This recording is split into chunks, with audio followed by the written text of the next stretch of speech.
What's going on, football fam? My name is Dave Songer, and welcome to another edition of the Rise and Fall Fantasy Football Show, Week 9 edition. Now, in this week's games, we're going to be going over every single game on the Week 9 docket, as always. So just so you know, we cover one episode per game this week, so there's going to be a lot of episodes coming your way. So make sure that you subscribe to the channel, ring that bell so you'll get notified when all of my videos go live, and then you'll have all that content ready for this Sunday. Now, with all that being said, enjoy the episode for Week 9. In this episode, we're going to be going over the 1 o'clock matchup between the Baltimore Ravens heading to Indianapolis to face the Indianapolis Colts in what I like to call the Baltimore Bowl. For those of you who don't know, the Indianapolis Colts actually used to be the Baltimore Colts, which is why I go through that reference. It's kind of a little nod to the team moving away, and then of course the Cleveland Browns moving to Baltimore, becoming the Ravens, and the Browns coming back, and all the madness that happened afterwards. So for me, this is the Baltimore Bowl and the pride of Johnny Unitas, right? In this matchup, guys, the Baltimore Ravens are the road dog favorites here with a 3-point spread going up against Baltimore Ravens. Now, this is a little odd. The over-under 44.5. I do think the under is where we're going to look at here because the Baltimore Ravens, guys, has just not looked that great the last few weeks, particularly Lamar Jackson. I know, he's still only blah, blah, blah. You know what, guys? He has just not proven that he could be an elite passer without the running ability. And that's just the way it is. He has not had over 275 yards all year. Oh, by the way, that's one game he had that. Outside of that one game in week 1 against Cleveland, he has not had over 208 yards passing or more than 2 touchdown passes in any game this year. He's had less than 20 points in 4 matchups out of his, 4 out of 7 matchups. So only 3 matchups where he's had double digit or 20 plus fantasy points. Now, when he does that, he usually has 25, 28, and 27. And the rush game gets there. But that doesn't make me feel great about this matchup, guys. It's the Indianapolis Colts. They're one of the best defenses in the league right now. And I'm not kidding when I say that. They are the best defense against quarterbacks, the best defense against tight ends, the 30th against running backs. So they're one of the top 3 defenses against running backs. And for wide receivers, they're giving up the 17th most. Not that bad, not that great, but not that bad.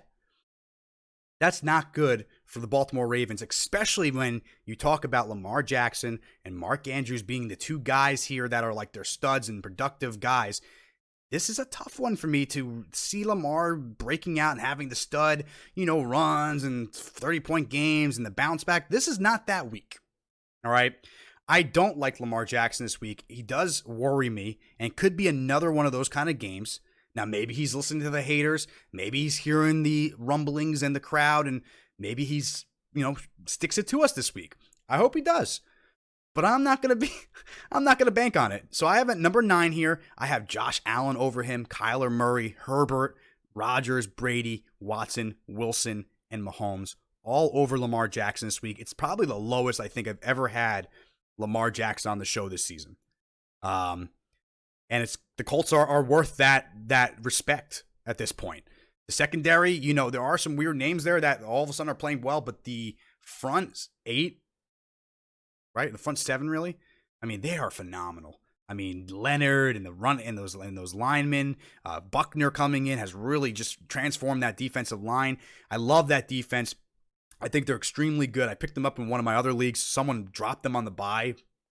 And so now I had them put up 15 points for me in that league last week. So you're going to go with, even though it's a tough matchup, I'm going to stick with the Colts defense. It could be a sloppy, low-scoring game here. Like I said, the over-under 45.5, I'm going the under on that all day, every day. I just don't think they're going to put up those crazy numbers. I don't see that happening on the one side, on the Colts side, because Rivers doesn't really pass the ball truly effectively. Although he had a decent game last week, 262, 3 touchdowns. So he got back there, but that was against the Lions, who gave the 11th most fantasy points. He's going up now this week against the Ravens. A little different of a team, although giving up the 17th most points to quarterbacks. I just meant quarterbacks before.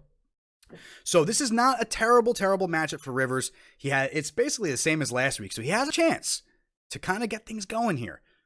I just don't know who the receiver is going to be. Who's going to be the receiving end of this stuff? Is it going to continue to be Trey Burton?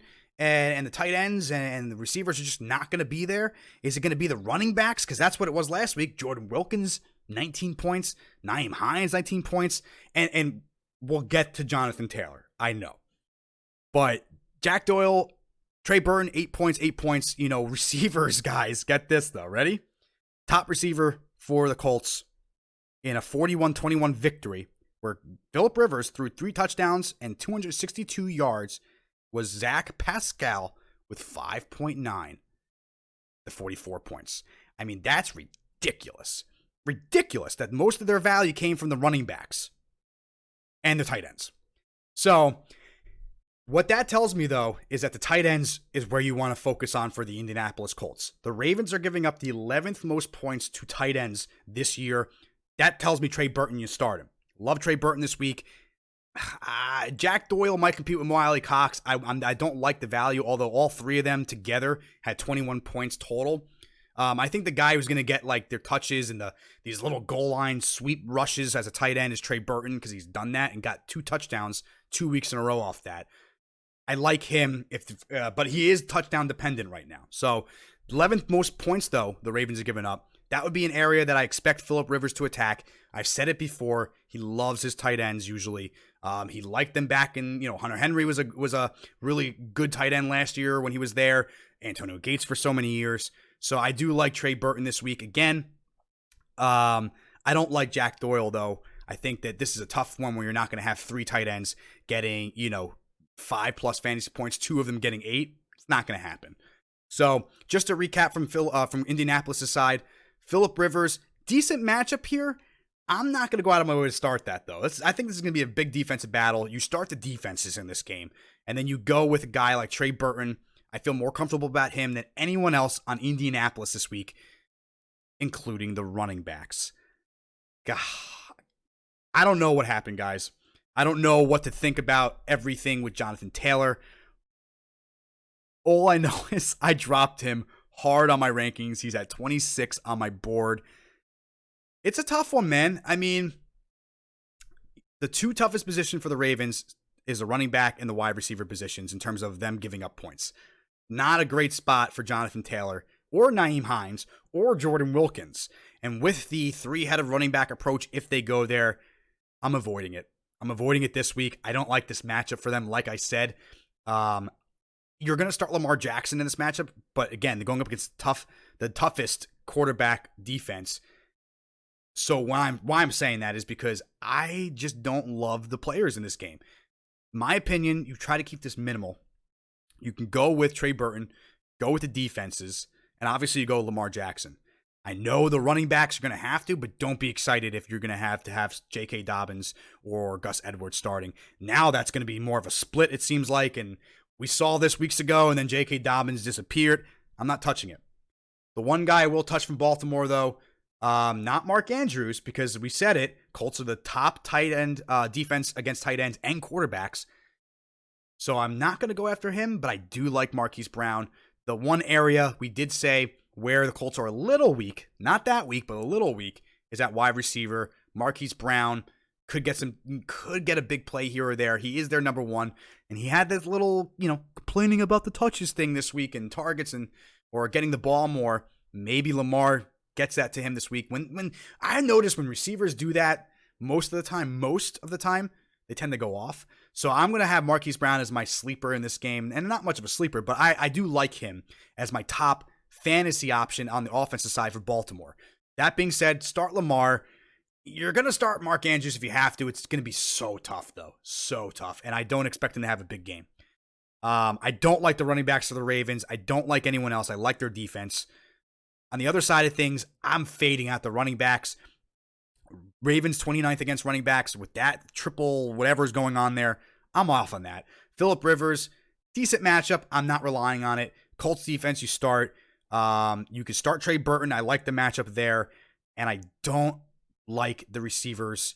I don't know what the hell's going on with them or who's the guy there. I'm waiting for Paris Campbell to come back, hopefully next week, and then you can have someone where you can start, because in my opinion, that's where the rapport was with Phillip Rivers. That was his favorite option that he's missing right now, and I think could be the impact. my face, not to run away.